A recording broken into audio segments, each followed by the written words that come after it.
시청자 여러분 안녕하십니까? 헬로티비 뉴스입니다.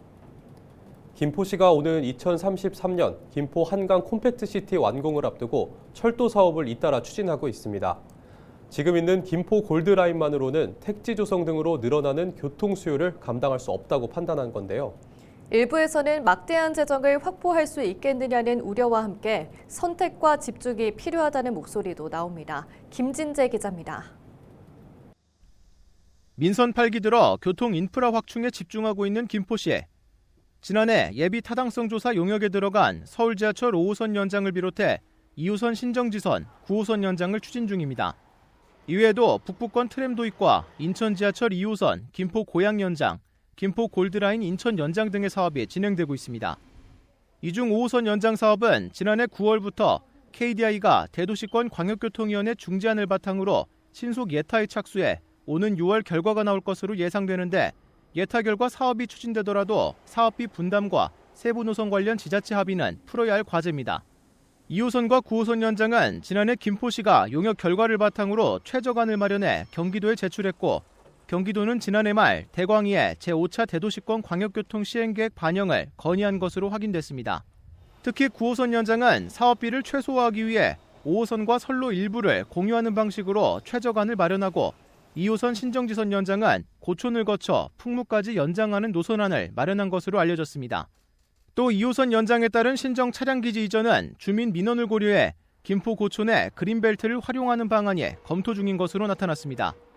동시다발적으로 서울 지하철 연장 사업을 진행하는 데 더해 김포 북부권 트램과 한강을 활용한 수상교통 도입 등도 함께 추진하다 보니 주민들 사이에서는 선택과 집중이 필요하다는 지적이 나옵니다.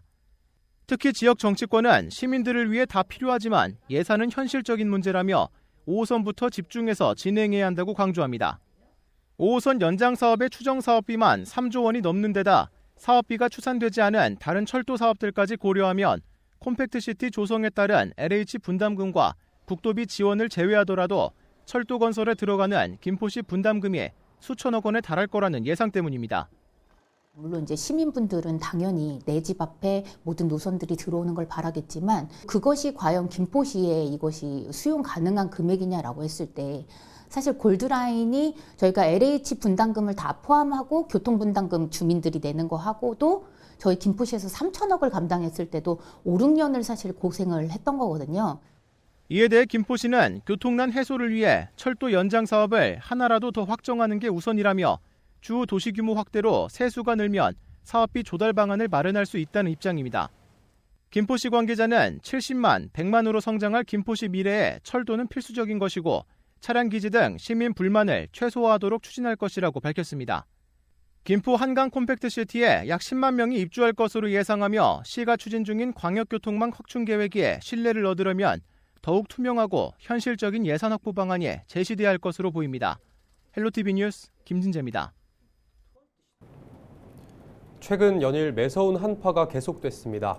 그런데 부천에 연탄으로 혹독한 추위를 견디는 동네가 있습니다. 오랜 세월 개발 규제 때문에 주거 환경 개선이 쉽지 않았던 탓인데요. 주민 대부분 고령의 노인들입니다.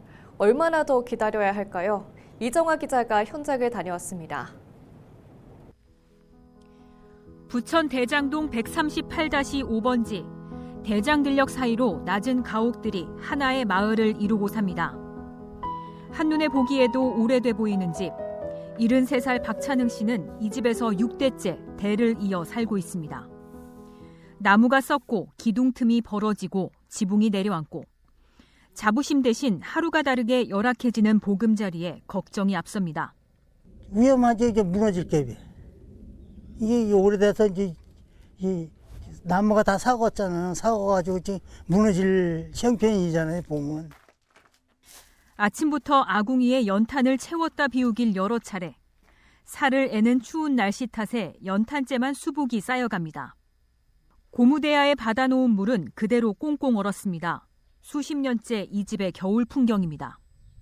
불편한 거는 이 생활권이 뭐 하다못해 목욕을 간다든지 이발하러 간다든지 어디 시장을 간다든지 멀리 가야 되고 또 춥고 집이 오래돼서 노화가 돼서 춥고 그래서 불편한 거지.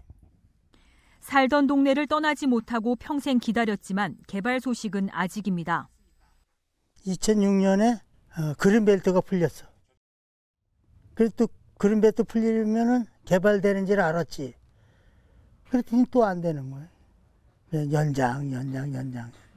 그래서 지금까지 끌고 온 게 그 형태고, 또 산업단지 들어온다고 또 한다고 그랬다가 또 신도시 들어오니까 또 한 6년, 5년 연장되고. 박 씨와 함께 여전히 안동네를 지키는 집은 점점 줄어 이제 140여 가구. 주민만 300명 겨우 넘는 소규모 취락지입니다. 이렇게 비좁은 동네 골목은 차량 한 대가 지나다니기에도 쉽지 않습니다. 금세 쓰러질 것 같은 위태로운 집들도 여러 채. 몇 년 전까지 사람이 살았다는 흔적만 남았고, 이곳 대장 안동네를 돌아보면 이렇게 사람이 떠난 빈집도 심심치 않게 찾아볼 수 있습니다. 대장 안동네가 오랜 세월 도시의 섬처럼 남아있는 이유, 규제 때문입니다. 지난 1970년대 묶였던 개발 제한 구역이 35년 만에 풀렸지만 일종 일반 주거지역이라는 이유로 장기간 개발이나 건축 행위가 모두 제한된 겁니다. 벌써 20년이 다 돼가잖아요. 그러니까 가장 중요한 건 개발 방식이니 이런 걸 다 떠나서 빨리 이게 이제 주거 환경 개선을 위한 그 어떤 개발이 진행돼야 된다. 이게 가장 핵심이죠. 국토부가 도시관리계획 지침이라고 하는 것을 빨리 변경해주면 속도가 있는데 그것이 조금 현 시국 이런 것들을 통해 좀 늦어짐으로 해서 아직도 연타를 떼는 이. 최근 부천 대장 안동내 도시개발 사업의 전략 환경영향평가 초안이 공개됐지만 관심은 개발 계획 자체보다 규제 해소에 쏠렸습니다. 관건은 국토부 용도지역 관련 지침. 그동안 대장 신도시가 아직 조성되지 않았다는 이유로 이종 주거지역 상향이 불가했기 때문입니다. 용도지역 상향을 통해서 아파트 건립을 통해서 그 사업성을 좀 확보해야 되는 필요성이 있습니다. 저희 대장 안동내의 경우 대장 신도시하고 연접해 있지만 대장 신도시가 준공이 안 되었다는 이유로 사실 용도지역 상향 조건에 해당되지 않는다는 의견을 받았습니다. 대장 안동내 도시개발 사업의 준공 목표 시기는 오는 2031년. 다만 용도지역 관련 지침 개정이 선행돼야만 이후 절차를 거쳐 오는 9월 도시개발구역이 지정될 수 있고 사업은 비로소 본궤도에 오를 수 있습니다. 이번에야말로 70년 소원을 풀 수 있을까? 대장 안동내 주민 박찬흥 씨는 여전히 불안합니다. 야속한 거는 시에서도 관심을 안 가졌대요. 아쉬운 거는 빨리 개발되고 빨리 없어져야지. 아파트도 30년 되면 헐고 다니시는데 이거 200년, 300년 된 집을 이거 그냥 놔두고 이거 빨리 개발돼서 정리해서 좀 사람 맛이 나야지. 헬로티비 뉴스 이정아입니다. 경기도교육청이 늘봄학교 안전관리를 강화합니다. 먼저 학교가 원하는 수요만큼 자원봉사자를 투입해 학생 인솔이나 학교 지도를 돕고 특별한 도움이 필요한 학생이나 특수교육 대상 학생을 지원할 보조 강사도 지원합니다.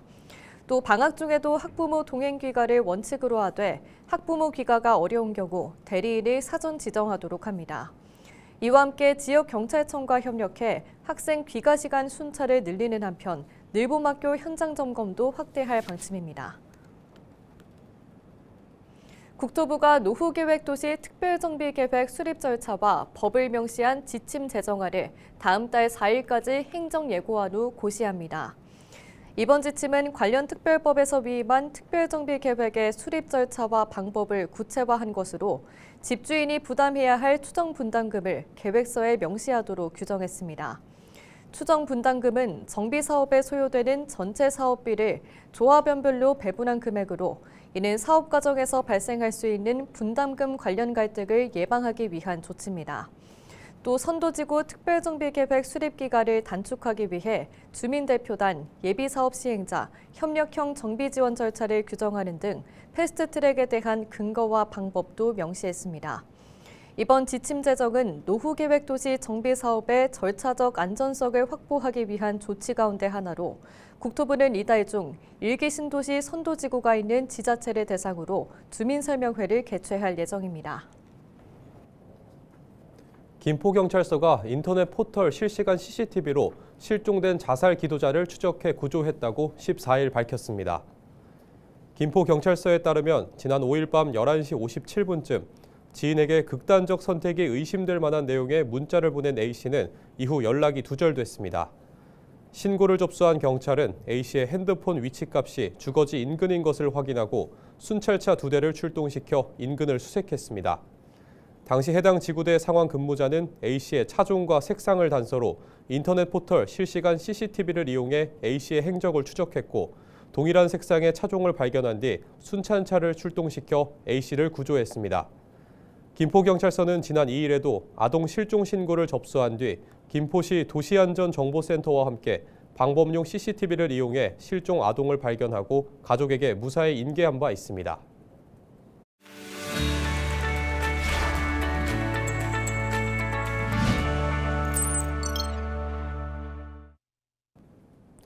우리 지역 국회의원들의 한 주간 주요 활동 상황 살펴보는 국회는 지금입니다. 더불어민주당 노종면 국회의원이 지역사랑 상품권법 개정안을 재발의했습니다. 이 법안은 지난해 6월 노 의원이 제22대 국회 1호 법안으로 발의했던 법안입니다. 지역사랑 상품권에 대한 국고 지원과 15% 이상의 할인율을 의무화하는 내용이 포함되어 있습니다. 지난해 9월 국회 본회의를 통과했지만 대통령이 거부권을 행사했고 본회의 재표결 결과 최종 부결됐습니다. 심지어 정부가 올해 지역상품권 예산까지 모두 삭감하기로 했습니다. 이에 노 의원은 지역사랑 상품권의 안정적인 재정 확보와 활성화가 부평의 시민과 소상공인은 물론 모든 국민에게 힘이 되길 바란다며 지역사랑 상품권법 개정안을 관철시키겠다고 말했습니다. 더불어민주당 이건태 국회의원과 민주당 부천병 지역위원회가 최근 우리 동네 민주학교 입학식을 열고 올해 첫 특강인 인천 서구을 이용우 국회의원 강연을 마쳤습니다. 첫 특강 강연자인 더불어민주당 법률위원장 이용우 국회의원은 다시 보는 대한민국 헌법을 주제로 최근 논란인 마은혁 헌법재판관 임명과 탄핵 심판 등에 대해 강연했습니다. 이건태 의원이 학교장을 맡은 우리 동네 민주학교 두 번째 강의는 다음 달 열립니다. 지금까지 국회는 지금이었습니다.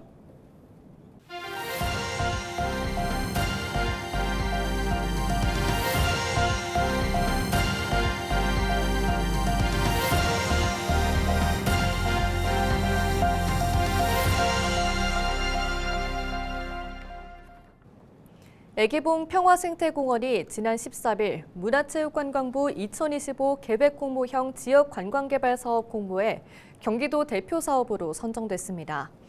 이번 공모 사업은 지역에 특화돼 있거나 유휴화된 관광자원을 재활성화하고 지속적인 지역관광 생태계가 유지될 수 있도록 체계적으로 지원하는 사업입니다.